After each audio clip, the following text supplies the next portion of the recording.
The Supreme Court has just issued a 6-3 emergency decision, and the consequences are already rippling through Washington, state capitals, and federal courtrooms across the country.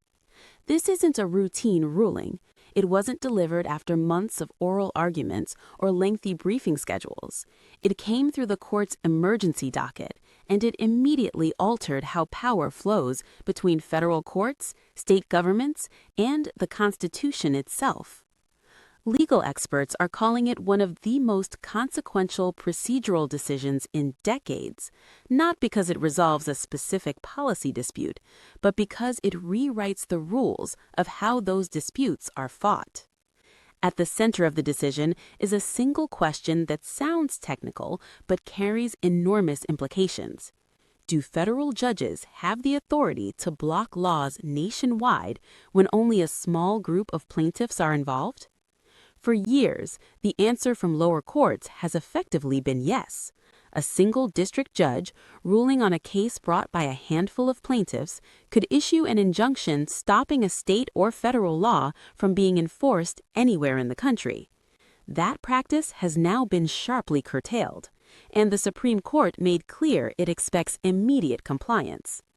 Before breaking down what the court actually said, it's important to understand why this ruling landed like a political and legal earthquake. Late in the evening, without the usual fanfare of a full merits decision, the Supreme Court released a 6-3 emergency order that directly limits the ability of lower federal courts to issue nationwide injunctions. These are court orders that prevent laws from being enforced not just against the plaintiffs who filed the lawsuit, but against everyone, everywhere. The majority made its position unmistakably clear. Federal courts exist to resolve specific disputes between specific parties, not to function as nationwide policy referees. According to the ruling, when a court issues relief that extends far beyond the people actually before it, that court risks stepping outside the constitutional boundaries of judicial power. In practical terms, this means that when a group of plaintiffs challenges a law, the relief they receive should generally apply only to them, not to an entire state or the entire country. The court emphasized that this principle applies regardless of whether the law in question comes from Congress, a federal agency, or a state legislature. For supporters of the decision, this marks a long overdue correction. For critics, it represents a destabilizing shift that could fragment legal protections across the country. And the timing could not be more significant. Dozens of active cases across the federal court system currently rely on nationwide injunctions to block enforcement of laws related to immigration, healthcare, firearms, environmental regulations, and election procedures. Each of those cases may now need to be revisited under the court's new framework. But the most striking part of the ruling isn't just what the court did, it's how it justified doing it. One of the most influential aspects of the ruling came not just from the majority opinion, but from concurring opinions that dug deep into constitutional history. The justices supporting the decision leaned heavily on Article 3 of the Constitution, which limits federal judicial power to cases and controversies. According to this interpretation, courts are empowered to resolve disputes between actual parties with concrete injuries, not to issue broad policy directives affecting millions of people who were never part of the lawsuit. Historical analysis played a major role. The concurring justices pointed to early American court practice, arguing that for much of the nation's history, injunctions were narrowly tailored. Judges in the founding era routinely rejected requests for sweeping relief, even when plaintiffs argued that broader orders would be more efficient or more just. The implication is explosive. If nationwide injunctions have no grounding in early constitutional practice, then their modern use may represent a judicial invention rather than a constitutionally authorized tool. The dissenting justices pushed back hard, arguing that broad injunctions have been essential in modern times, particularly in civil rights cases where limited relief would leave many people vulnerable to ongoing harm. They warned that restricting injunctions could force victims of unconstitutional laws to relitigate the same issues repeatedly in different courts, creating inequality and delay. The majority, however, was unmoved. In their view, constitutional limits do not bend based on convenience or policy outcomes. If broader protections are needed, they argued, the responsibility lies with higher courts, Congress, or coordinated litigation strategies, not with individual district judges acting alone. That reasoning now sets the stage for what happens next. Within hours of the decision being released, the legal system began reacting in real time.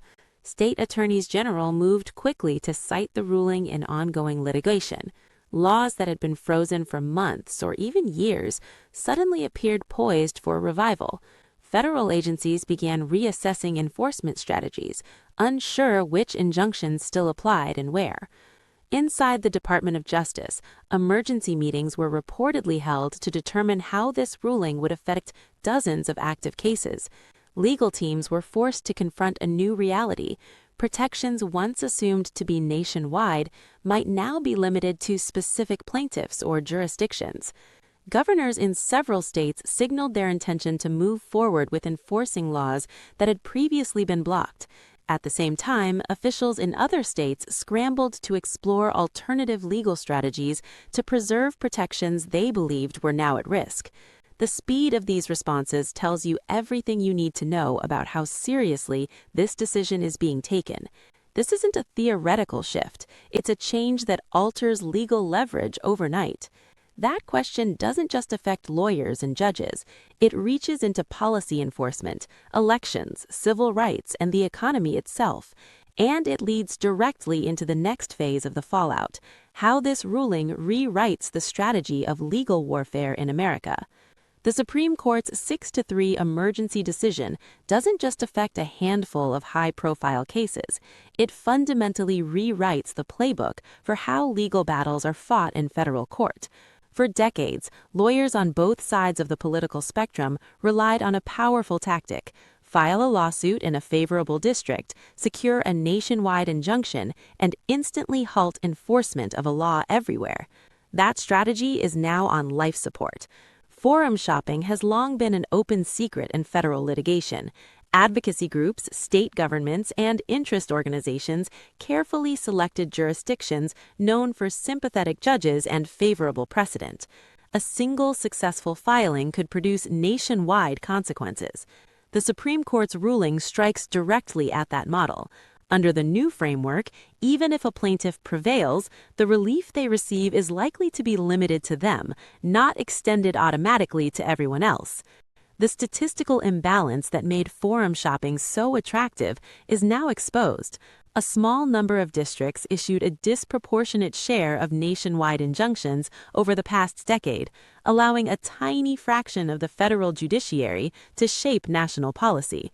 The court's decision makes clear that this concentration of power is no longer acceptable. Going forward, plaintiffs seeking broad impact will be forced to pursue parallel litigation across multiple jurisdictions. Instead of one carefully chosen lawsuit, legal teams may need to file 10, 15, or even 20 separate cases to achieve similar results. That change comes with a steep price tag. Legal experts are already warning that litigation costs are about to skyrocket. Each new case requires its own filings, arguments, local counsel, evidentiary records, and appeals. What was once a single coordinated effort could become a sprawling, multi-front legal war. This shift favors entities with deep pockets, states, corporations, and well-funded organizations. Smaller advocacy groups and individual plaintiffs may struggle to keep up, raising concerns about access to justice. Civil rights lawyers are particularly alarmed. Many systemic challenges, discrimination claims, disability access cases, voting rights lawsuits, depend on broad injunctive relief to force widespread compliance. Without it, enforcement could become slow, uneven, and fragmented. But litigation strategy is only part of the story. The ruling also has immediate consequences for how laws are enforced on the ground. Perhaps the most destabilizing aspect of the Supreme Court's decision is how quickly it could change day-to-day governance. In immigration enforcement alone, multiple injunctions currently restrict how federal authorities handle deportation, detention standards, and asylum processing. If those injunctions are narrowed to apply only in specific districts or to specific plaintiffs, enforcement could resume in other states almost immediately. The same is true for firearm regulations. Several states have gun laws frozen under preliminary nationwide injunctions while appeals work their way through the courts. If those orders are reduced to plaintiff-specific relief, state officials may be free to enforce restrictions against everyone else overnight. Healthcare policy faces similar uncertainty. Ongoing cases involving abortion medication, gender-affirming care, insurance mandates, and religious exemptions all rely on broad court orders to maintain uniformity. The new legal landscape threatens to replace that uniformity with a geographic patchwork. Environmental regulations are also in flux. Rules governing air quality, water protection, and climate-related standards have been held in check by nationwide injunctions. Under the Supreme Court's ruling, those rules could now apply in some regions but not others, depending entirely on the scope of judicial relief. For regulators, businesses, and individuals alike, the result is confusion and potentially chaos. Nowhere are the stakes higher than in election law. As the country moves toward a major election cycle, multiple lawsuits are challenging voter ID requirements, mail-in ballot rules, early voting procedures, and voter roll maintenance. Many of these cases are currently governed by nationwide injunctions designed to prevent last-minute rule changes. Under the Supreme Court's new approach, those injunctions may no longer apply uniformly. A law could be blocked in one county but enforced in another, even within the same state. Election administrators are sounding the alarm. Running an election requires months of planning, training poll workers, printing ballots, setting up voting locations, and educating the public. Uncertainty about which rules apply where and when creates an operational nightmare. The irony is that both major political parties have relied heavily on nationwide injunctions to challenge election laws they oppose. With that tool now largely unavailable, both sides are losing a familiar weapon. The question is whether Congress will step in to establish clearer national standards, or whether the courts will be left to manage an increasingly fragmented electoral system. Beyond politics and policy, the ruling has sent tremors through the business community. Companies that operate across state lines depend on predictable regulatory environments.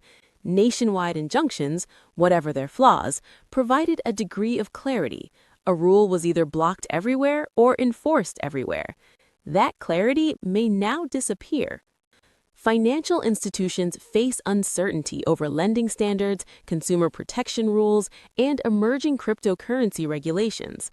Technology companies must navigate shifting requirements related to content moderation, data privacy, and antitrust enforcement. Healthcare providers and insurers are bracing for inconsistent coverage mandates and reimbursement rules. Pharmaceutical companies are watching closely as FDA-related injunctions could now apply only in certain jurisdictions, exposing some firms to enforcement while shielding others. Employment law is also affected. Wage standards, workplace safety rules, and anti-discrimination regulations may vary depending on the geographic scope of surviving injunctions.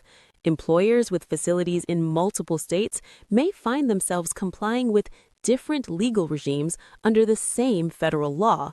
The cumulative effect is uncertainty, and uncertainty is costly.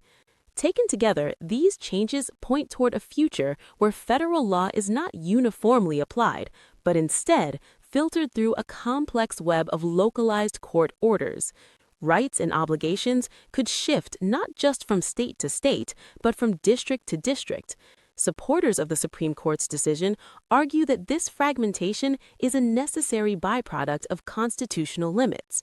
Critics warn that it undermines the idea of equal justice under law. That question brings us to the deepest controversy surrounding the ruling, its impact on civil rights and the balance of power within the judiciary itself. The Supreme Court's 6-3 emergency ruling may have begun as a procedural reform, but its implications extend far beyond legal technicalities. At the heart of the fallout is a tension between constitutional limits on courts and the need to protect broad civil rights. This tension is already reshaping litigation, policy enforcement, and the very structure of federal authority. Civil rights organizations have been among the most vocal critics of the court's ruling. Their concern is simple but profound. Restricting injunctions to named plaintiffs could severely limit the ability of courts to enforce systemic protections. Historically, nationwide injunctions were essential tools for civil rights enforcement. During the civil rights era, landmark cases like Brown v. Board of Education relied on broad judicial remedies to dismantle segregation across entire states. Without such remedies, individual plaintiffs would have had to litigate in dozens of school districts, a process that could have taken decades. Modern civil rights cases face similar challenges. When a law or policy allegedly discriminates against a protected class, relief limited to a handful of plaintiffs may not prevent ongoing harm to thousands of others. Organizations like the NAACP Legal Defense Fund argue that this ruling could force victims of discrimination to engage in fragmented, repeated litigation, stretching resources thin and delaying justice. Disability rights advocates are echoing the same concerns.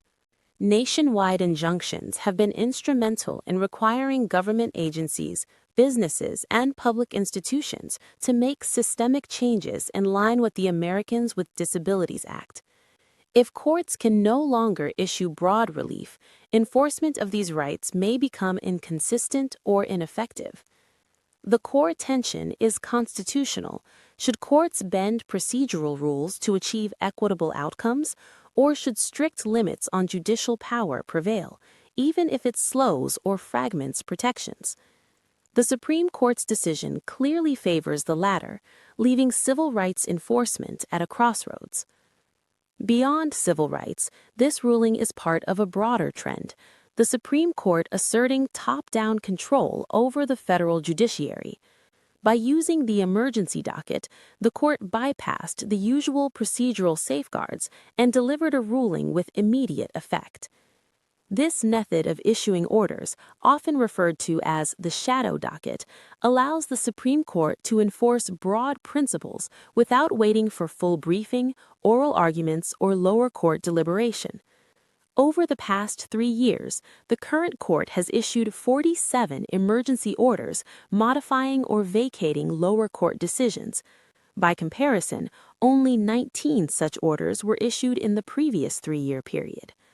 The practical effect is that district and circuit judges are now expected to comply with sweeping directives, often without detailed guidance. This has led to frustration among lower court judges, who feel forced to interpret the Supreme Court's intent without clarity, creating uncertainty rather than certainty. In the case of nationwide injunctions, the message is unmistakable. Federal judges who issued broad relief over the last 2 decades have been doing it wrong, according to the Supreme Court. Compliance is now mandatory, and the court expects immediate realignment of judicial practice. This dynamic raises difficult questions. Is this appropriate oversight, ensuring the judiciary adheres to constitutional boundaries, or is it judicial overreach, micromanaging lower courts in a way that could destabilize litigation and enforcement nationwide? With nationwide injunctions curtailed, the United States may now operate under a patchwork of legal regimes. Federal laws could apply differently depending on geography, district, or even the specific plaintiffs involved in litigation. Take immigration enforcement, for example. Policies that were previously frozen nationwide may now be enforced in some states but remain blocked in others. Similar fragmentation could occur with gun laws, healthcare regulations, environmental standards, and even election procedures. This scenario is particularly concerning as the nation approaches another presidential election cycle. Voter ID laws, mail-in ballot rules, early voting requirements, and voter roll maintenance could vary not just from state to state, but from county to county within a same state. Election administrators face a logistical nightmare. Ballots, poll training, and procedural compliance may be inconsistent across jurisdictions. Businesses and corporations also face heightened complexity.